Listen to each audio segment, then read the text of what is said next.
We're all Second City alum. Excuse me. He was in there with a couple of other people, which, you know, I didn't even know about. Warren Michaels discovered me. He was a hot pick. He got almost drafted in the first round as far as comedians are, you know, concerned. Him and David Spade were good friends. Him and Adam Sandler were good friends, but they all said their friendship suffered from his drug use. Homeboy liked to get messed up. Alright, so we're going to go through his obscure movies. Airheads, excellent film. Wayne's World 2, if I'm not mistaken, he's in Wayne's World 1, but he plays a different part. Coneheads, I could do a podcast just on that. Billy Madison, like I said, Beverly Hills Ninja, where's that line is from? I've got to rethink my inks. And Dirty Work.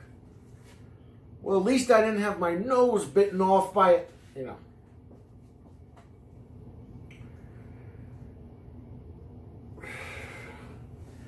Friend of mine, shout out to Gladys the Plastic Woodpecker.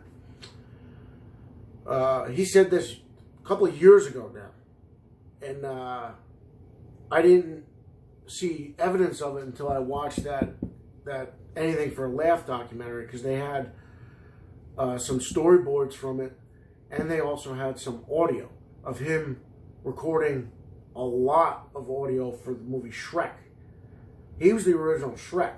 And he was also, like Belushi, trying to branch out into serious acting work, doing a drama, probably / comedy about Buster Keaton, who's the original fat guy in a little coat. Richard, fat guy in a little coat. Richard.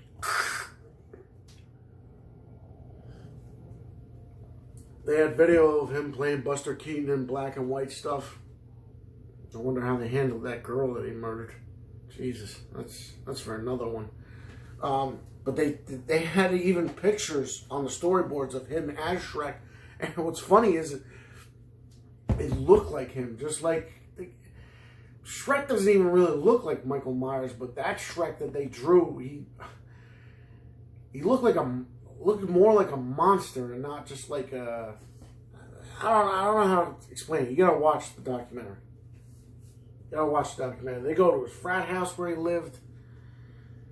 They do all sorts of stuff. They have a lot of interviews with his brother. He has 3 brothers. 2 of them are actors.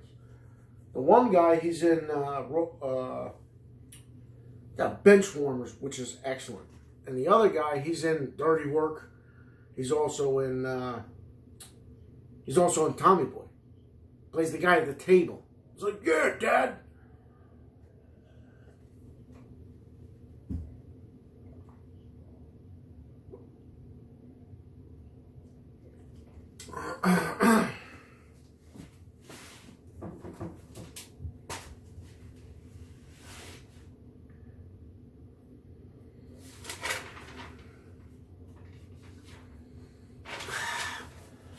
We'll talk about Chris Farley a little more.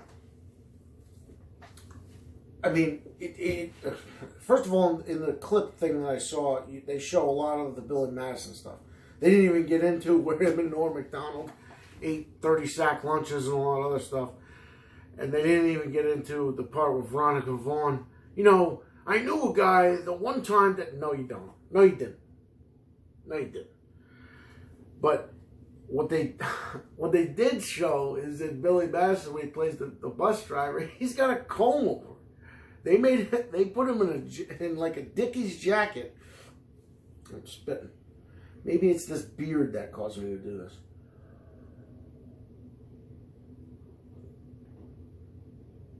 Man, that's terrible. Not this establishes finest moment. It's too sweet.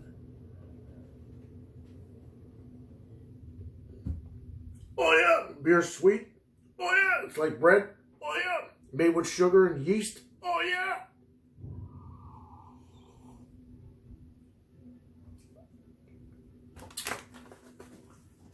And then in Dirty Work, they make him look like a sleazebag.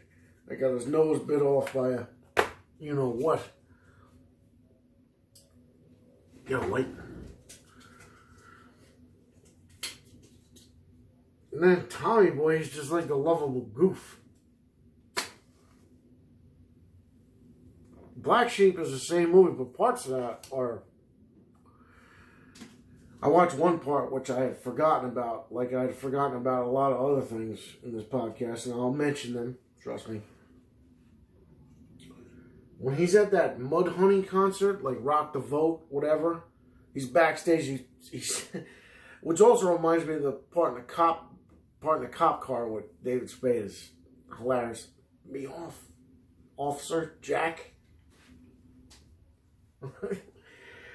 He yells at that guy. He's like, I will spike your head onto the floor of a nightmare you can't imagine. I will dance with you in the six-sided ring of fire. If you don't move away from this area, no! And he yells and the shit comes out of his ears.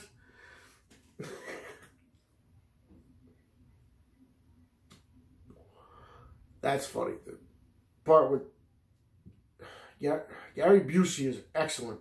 Gary Busey is excellent in anything he's ever really in. Point Break in that movie, real nice. Real nice.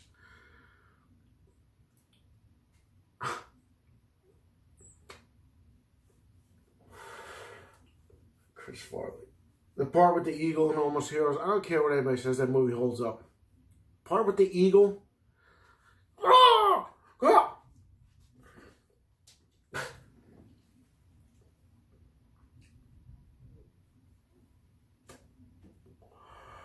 That part at the end where the eagle carries him over, that's whack. Beverly Hills Ninja is stupid too, but it's just him letting loose.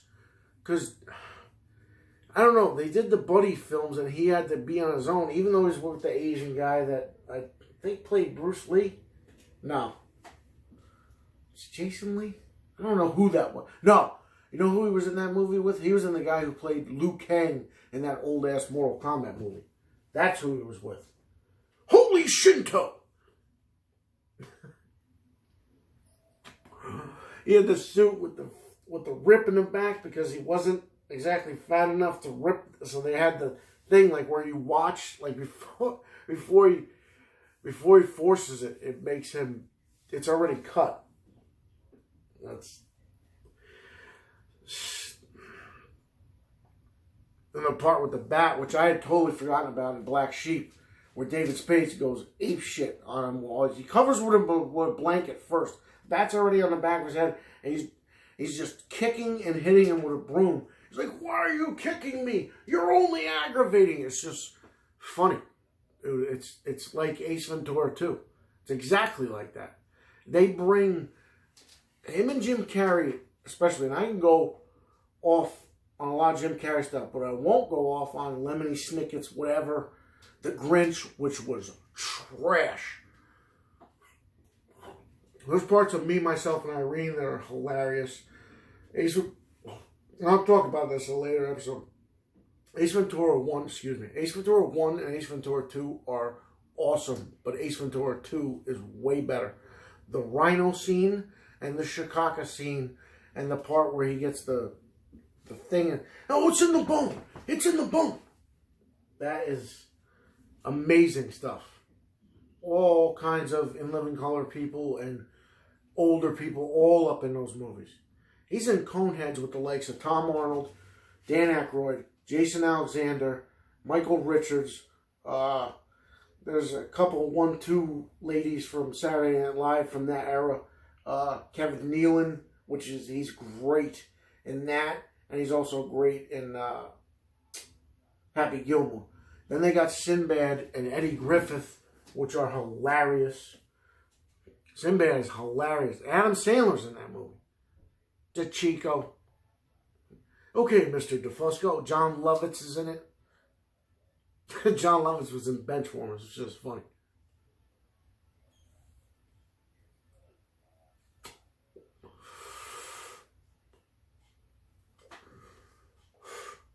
I know you're waiting for me to talk. And you can continue to wait.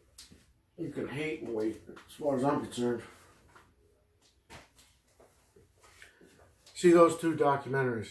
I Am Chris Farley, and definitely fucking see Anything for a Laugh. That shit is mad good.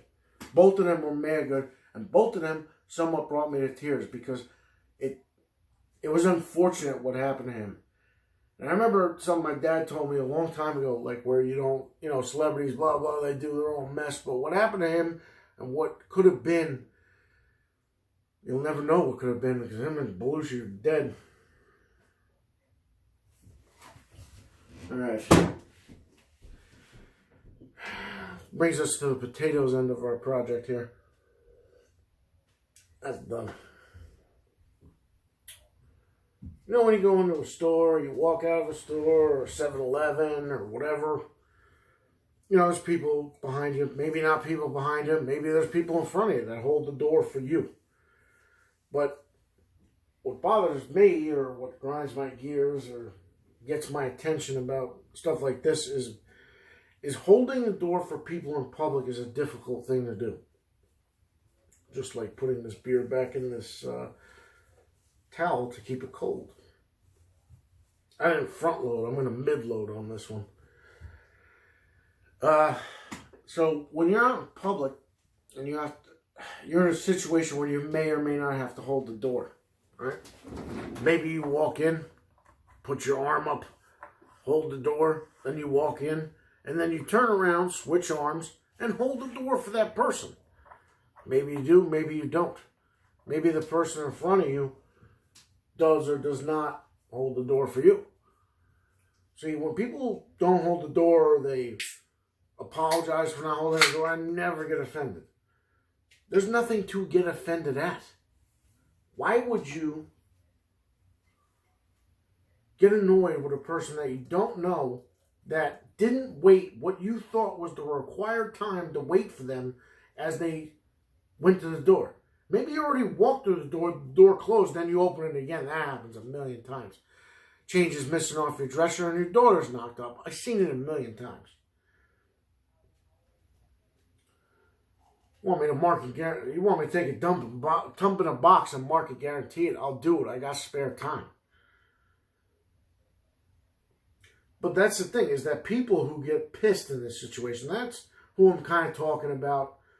I'm not just talking about them, I'm also talking about, yourself in that position, because you can't tell me you haven't been caught out there where you walk through a door and you're like, shit, I should have held that door for that person, and you didn't. And then it was awkward because you tried to, and then it didn't work, and it's, that weird shuffle. The other thing is like, when somebody holds the door for you, now you got to hurry up because they're holding the door for you. And I say this all the time, no, don't worry about it, we're good. I also work in a business where, holding a door is somewhat customary. But it's not, in real life situations, is not a dedicated guy like that, or woman. We're progressive here.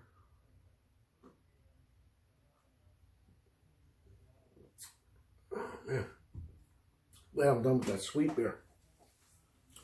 So holding the door in the public irks me because there is never a great way to do it unless the timing is right on, which it never is. Timing is never on. Either you're already through the door and you got to back up and then do the weird thing where you open the door. It's like, blah, blah, blah. I was waiting for you. Or the person was, oh, thank you. That one I love. I love that one like I need a hole in my head. When you don't do it because it was too long and would have been awkward and you would have had to manually acted like you didn't have to wait, but you did. And they say, you don't hold it for them. They say, oh, thanks for holding the door. Only white people do that. Older, middle-aged white people do that because they think they got a voice, which I don't want to say the term Karen, but middle-aged white people do that. Instigate something. Thank you. No, don't say it if you don't mean it. Because it sounds stupid when you say it. Oh, thanks. You know what I say? I don't care. I don't worry about it. I don't worry about it. Nah, never have to hold the door for me. Or you shouldn't. No. It's all good. Shit. There was one guy, an older black guy. And I knew the guy from working in a place I used to work around the way. Deli Mart. And, like, he knew me, he saw me in another store, and, like, it wasn't obvious that I should have held the door for him. It was kind of one of those things where I was, like, 2 to 1.5 to 1 3/4 steps ahead of him, so I would have had to come back. And I didn't, which I should have, to alleviate my pain from listening to this. He said, oh, thanks. You know what? You. Who are you, man? I gotta wait for you, scumbag. Hump-ass mutt. That's what people who do that are. They're hump-ass mutts. I gotta wait for you. Oh, thanks. Yeah, you're welcome. Fuck off. I gotta go. You're not there. What am I supposed to wait? Fucking retards. Shit pisses me off, man, because a lot of people do that. Not just the one black guy. You think that's the first time that happened to me?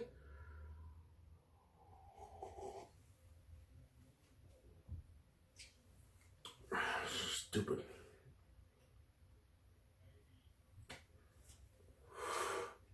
Is he wearing bell bottoms? I know he's got the hat on. Does he have tattoos? I can't see him. He's clean shaven. He must be in the military. He's got dungarees on. Back in the 40s and 50s, only sailors wore jeans. Now you pay $200 for a pair of jeans and it's got more rips in it than your mother's bathrobe.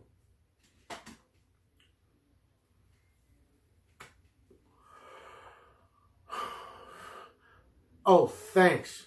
For what? I didn't do anything to you. Should have never stayed here long enough. I shouldn't have.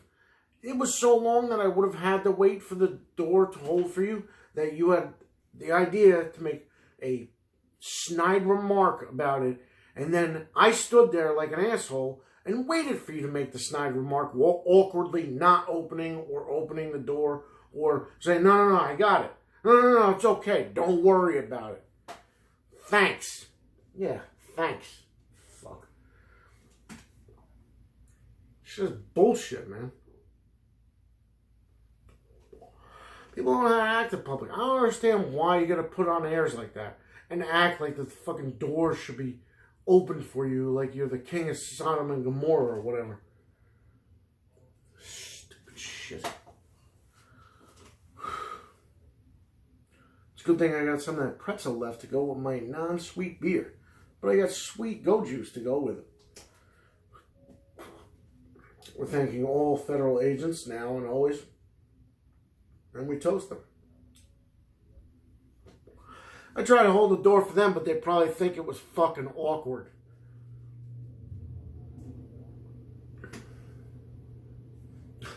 That was rather harsh. Lay off me, I'm starving.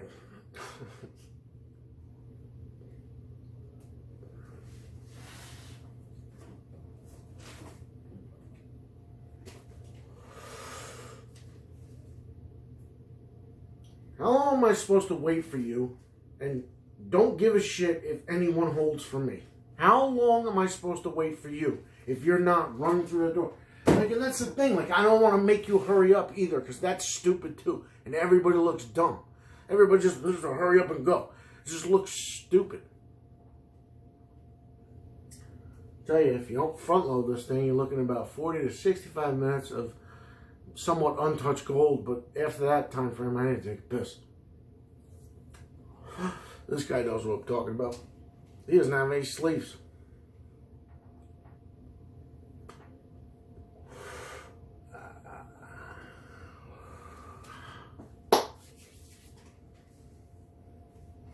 I was trying to listen to a record.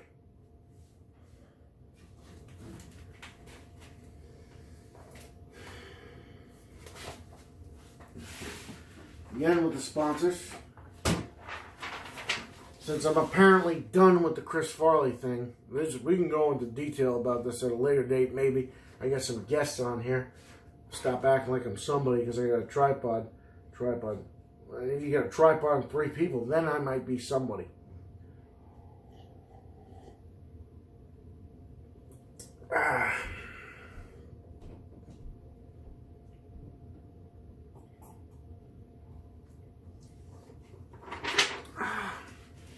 Birdman Industries. Birdman Industries is a privately owned landscaping, excavation, and contracting powerhouse operating in the North Jersey area. Having an unorthodox understanding of the time-space continuum, the company is renowned for its craftsmanship and ability to tackle a wide array of complex jobs. Birdman Industries utilizes painstaking attention to detail and a vigilant drive to complete all missions. Inquire today for your free, no-hands consultation. Birdman Industries. Ideas that make people say, what? Not to be confused with Berkman Industries.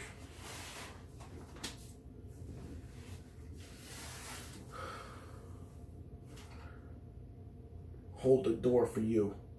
Fuck you. How about this? I only hold the door for people I like. Why don't I just do that?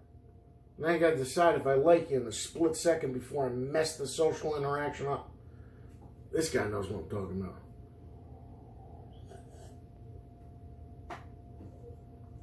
I didn't get enough of this sprinkle thing here. Look at all the sprinkles there, right? Can you see that? See what's in the bag and then see what's on the pretzel. It's uneven. I don't care what you do, I want you to put an equal amount of blueberries in each muffin. I didn't get the memo about the equal amount of sprinkles.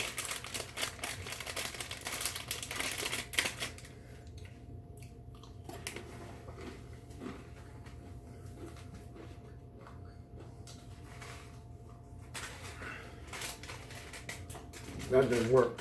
I had a big ass piece of chocolate sitting in my teeth. Oh. They don't even crunch. You get pulverized underneath the teeth. No, I'll show you that. See all the gum on there? Gum, the glue. Ah, man.